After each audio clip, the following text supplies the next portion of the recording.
शासनाकडून मुलांचे शैक्षणिक अर्थसहाय्य बंद. राज्यभरात बांधकाम कामगारांच्यात संतापाची लाट. शासनाने मुलांचे शैक्षणिक अर्थसहाय्य बंद केल्याने राज्यभरात बांधकाम कामगारांच्यात संतापाची लाट उसळलीये. शासनाच्या या निर्णयाविरोधात असंघटित बांधकाम कामगार सेनेने उग्र आंदोलनाचा इशारा दिलाय. राज्य शासनाने महाराष्ट्र इमारत व इतर बांधकाम कामगार कल्याण मंडळाची स्थापना केली. या मंडळाच्या माध्यमातून अर्थसहाय्य होत असल्याने कामगारांच्या आरोग्याबरोबरच मुलांचा शैक्षणिक स्तरही उंचावला.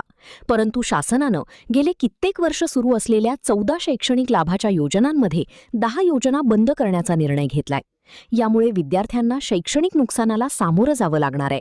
शासनाच्या या निर्णयामुळे राज्यभरातील बांधकाम कामगारातून तीव्र संताप व्यक्त होऊ लागलाय. शासनाच्या या निर्णयाविरोधात असंघटित बांधकाम कामगार सेनेने उग्र आंदोलनाचा इशारा सरकारला दिलाय. महान कार्य न्यूजसाठी सुभाष गायकवाड, कोल्हापूर. नमस्कार, मी सुहास साका, असंघटित महाराष्ट्र बांधकाम कामगार सेना व महाराष्ट्र राज्य बांधकाम कामगार व इतर कामगार महासंघाचा सरचिटणीस. आज 13 जुलै दिवशी महाराष्ट्र या मंडळाने सामाजिक व शैक्षणिक, आरोग्य, आर्थिक या 4 योजनांमध्ये भरपूर असे चेंजेस करून टाकलेले आहेत.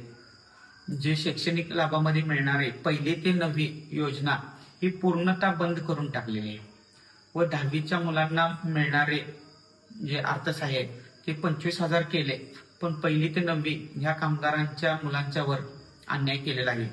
जे 11वी व 12वी मध्ये जे शैक्षणिक लाभ मिळत होता तो पूर्ण बंद केलेला आहे.